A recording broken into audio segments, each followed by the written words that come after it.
jinsi ya kupokea msaada wa kiungu. Matendo ya Mitume sura ile 26 mstari wa 22. Matendo ya Mitume sura 26 mstari wa 22. Matendo ya Mitume sura 26, neno la Mungu linasema, basi kwa kuwa nimeupata msaada utokao kwa Mungu, nimesimama hata leo hivi nikiwashuhudia wadogo kwa wakubwa, wala sisemi neno ila yale ambayo manabii na Musa waliyasema kwamba yatakuwa.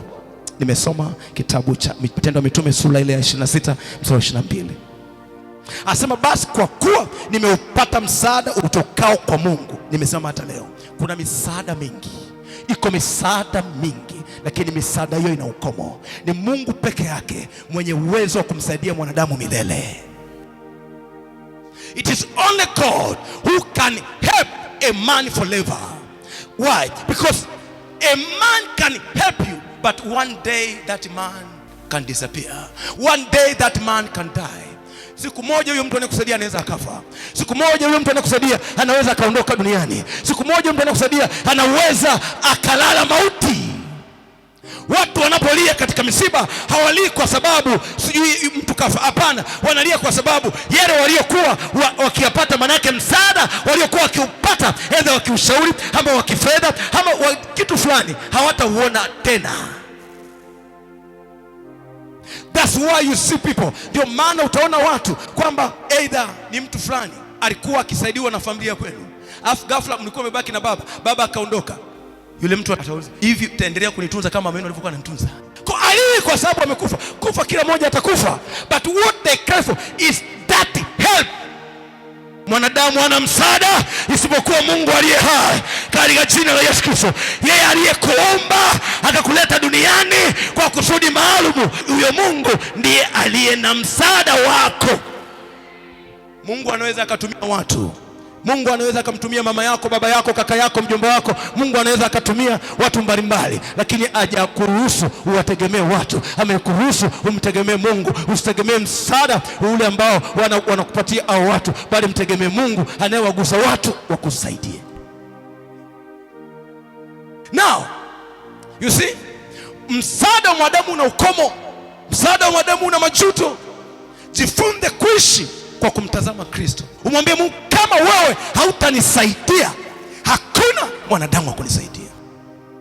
Una mtoto, una baba, una mme, una mtu yote, iko siku atakuacha, but mtegemea Mungu katika maisha yako, kwa sababu yeye ndiye ana umilele.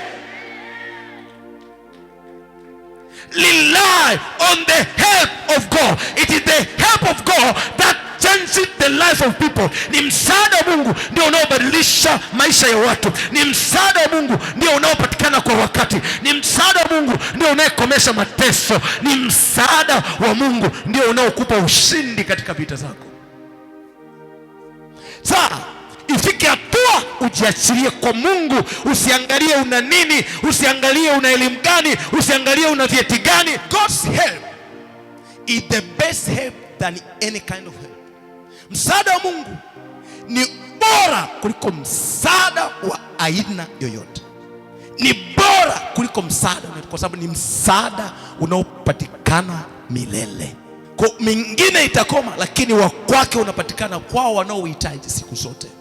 Sababu ya Mungu kutokulala wala kusinzia si kwa sababu hana usingizi, ni kwa sababu ukija asubuhi akusaidie, ukija mchana akusaidie. Zaburi 46 anasema kwamba nitawasaidia asubuhi na mapema. Asubuhi na mapema, maana yake ukija asubuhi akusaidie, ukija jioni akusaidie, ukija usiku akusaidie, ukija saa moja akusaidie, ukija just anytime ask for his help. Mambo ya kuzingatia juu ya msaada wa kiungu. Things to note of the help of God. Number 1, Zaburi 47 kwanza kuendelea.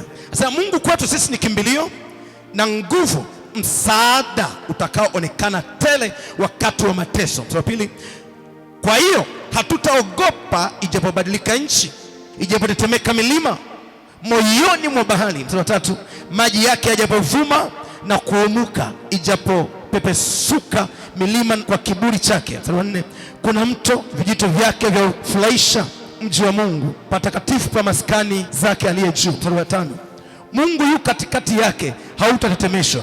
Mungu atausaidia. Muda gani? Asubuhi na mapema.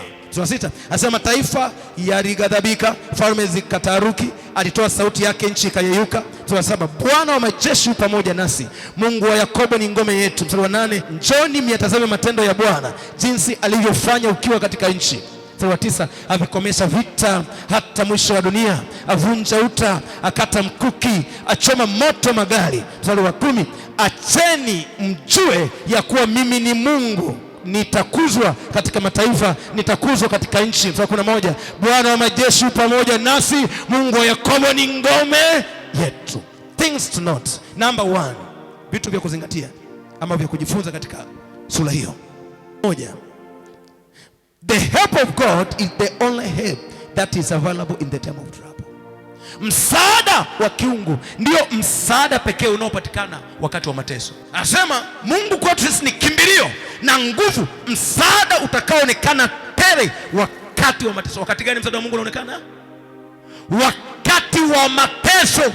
The hope of God, the help of God is the only help that is available in the time of need. Wakati wa mateso mara nyingi wanadamu huwa wanakimbia. Wakati wa majaribu mara nyingi watu huwa wanakimbia, lakini msaada wake pale wanadamu wanapokimbia ndipo unapoonekana. Pendwa, chunguza maisha yako. Pale unapopitia magumu, watu wa karibu na wewe wenye uwezo wa kusaidia wao wanakuacha. Yes, yamkini uko na watu, marafiki, jamaa, ndugu, kaka, dada, mama, subiri upate shida. Wakati wa mateso hakuna wa kukusaidia isipokuwa Mungu peke yake. Anasema Mungu kwetu sisi ni kimbilio na nguvu, msaada utakaoonekana tele wakati wa mateso. In the time of trouble, may you see the help of God. In the time of trouble, may the help of God be available into your life in the name of Jesus. Wakati wa mateso msaada wa Mungu uonekane na upatikane kwa wakati katika jina la Yesu Kristo. Sema amina kama unaamini. In the time of your trouble is when you come to understand that only God who helps you is the only God who helps you. Hallelujah. Wakati wa mateso ndio wakati unaokuja kutambua na kugundua kwamba kumbe ni Mungu peke yake ndiye mwenye kukusaidia. May God, Mungu na akusaidie wakati wa mateso, akunyoshe mkono wake na ukuokoa. Mungu na akuangazie nuru ya uso wake katikati ya giza nene unaolipitia katika jina la Yesu. Sema amina. Namba 2, things to note. Msaada wa Mungu ndio tiba ya hofu juu ya shetani. Msaada wa kiungu ndio tiba ya hofu. Popote palipo na msaada wa kiungu, hata kama ni ndani ya mateso makali, hata kama ni ndani ya uonevu wa shetani, bado watu hao ni majasiri. Wako watu wanaitwa akina Daudi, akina Danieli, ambapo mfalme aliwaambia msiposujudia sanamu hii nitawafanya mambo mabaya. Walisema mfalme, Mungu wetu atatusaidia, na hata kama hatatusaidia bado hatutasujudia sanamu yako. Kwa nini watu hao ni majasiri? Wameuona msaada wa Mungu hata katika mazingira ambayo watu hawakutegemea. Msaada wa kiungu ndio tiba ya hofu ya dhidi ya mambo ya shetani na mambo yake. Anasema kwa hiyo hatutaogopa ijapobadilika nchi, ijapotetemeka milima moyoni mwa bahari. Hatutaogopa. Kwa nini? Kwa sababu Mungu ni msaada wetu. Kwa nini tutaogopa? Kwa sababu Mungu ni msaada wetu. When God is helping, there's no one to fear about. Mungu anapokusaidia hakuna mtu wa kumwogopa. Mungu anapokusaidia hakuna ugonjwa wa kuogopa. Mungu anapokusaidia hakuna tetemeko la ardhi la kuogopa. Mungu anapokusaidia hakuna, katika jina la Yesu Kristo. When God is helping you, no demon to fear. Mungu anapokusaidia, msaada Mungu anapokuwa pamoja na wewe, hakuna pepo wa kuogopa, hakuna kumwogopa pepo. Number 3, things note. The help of God is the only help that is available on time. Msaada wa kiungu ndio unaopatikana kwa wakati. Zaburi ya 47 mstari wa 5. Msaada wa kiungu ndio unaopatikana kwa wakati. Anasema Mungu yu katikati yake, hautatetemeshwa. Mungu atausaidia asubuhi na mapema. Namba 4, the help of God is your cover of protection or a shield against evil. Msaada wa kiungu ni cha ulinzi dhidi ya uovu, ama ni ngome ya kujihifadhi wakati wa mateso. Kwa haijalishi aina ya mateso, haijalishi aina ya shambulizi, ikiwa utakuwa ndani ya msaada wa kiungu, ndugu, you are safe. Uko salama, uko salama. Mungu yu katikati yake au atategemesha. Mungu atasaidia asubuhi na mapema. Sura 6, mataifa yalighadhabika, falme zikataharuki, alitoa sauti yake, nchi ikayeyuka. Mstari 7, Bwana wa majeshi yu pamoja nasi, Mungu wa Yakobo ni ngome yetu. Ni ngome, ni ngome, it's the shield of protection. It's the shield of protection. So the help of God is the shield. Hakuna shetani anayeweza kumgusa mtu anayesaidiwa na Mungu. Mtu anayesaidiwa na Mungu. Hakuna shetani ambaye anaweza kugusa mtu ambaye anasaidiwa na Mungu. Hayupo. Hata shetani anajua mtu huyu anasaidiwa na Mungu, huwezi kumgusa. Zaburi 89 mstari wa 19.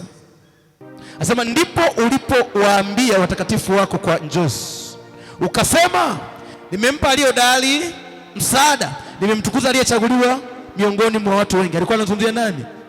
Daudi. Mstari wa 20 anasema, nimemwona Daudi mtumishi wangu, nimempaka mafuta yangu matakatifu, ambaye mkono wangu utakuwa thabiti kwake, na mkono wangu utamtia nguvu. Mstari wa 22, adui hata muonea. Adui atafanyaje? Hata muonea. Mstari wa 23 anasema, bali nitawaponda watesi wake mbele yake, nitawapiga wanaomchukia. You can't touch, you can't trouble the one who is helped by God.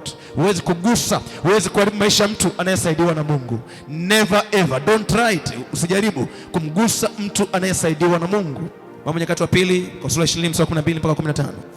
Wana wa Israeli waliogopa madui na walianza kulia kumlilia Bwana. Now, nani anastahili kusaidiwa na Mungu? Si kila mtu anastahili kusaidiwa na Mungu. Ni mtu ambaye amefika mwisho wa juhudi zake, ni mtu ambaye amefika mwisho wa elimu yake, ni mtu ambaye amefika mwisho, ana elimu ndio, lakini amefika mwisho, amesalenda. Huyo ndiye anayepokea msaada. Haleluya. Zaburi 121 mstari wa kwanza. Zaburi 121 mstari wa kwanza. Anasema, nitainua macho yangu nitazame milima, msaada wangu utatoka wapi? Msaada wangu katika Bwana aliyezifanya mbingu na nchi, asiuache mguu wako usogezwe. Kwa ni watu wale ambao wamefika mwisho, they are helpless.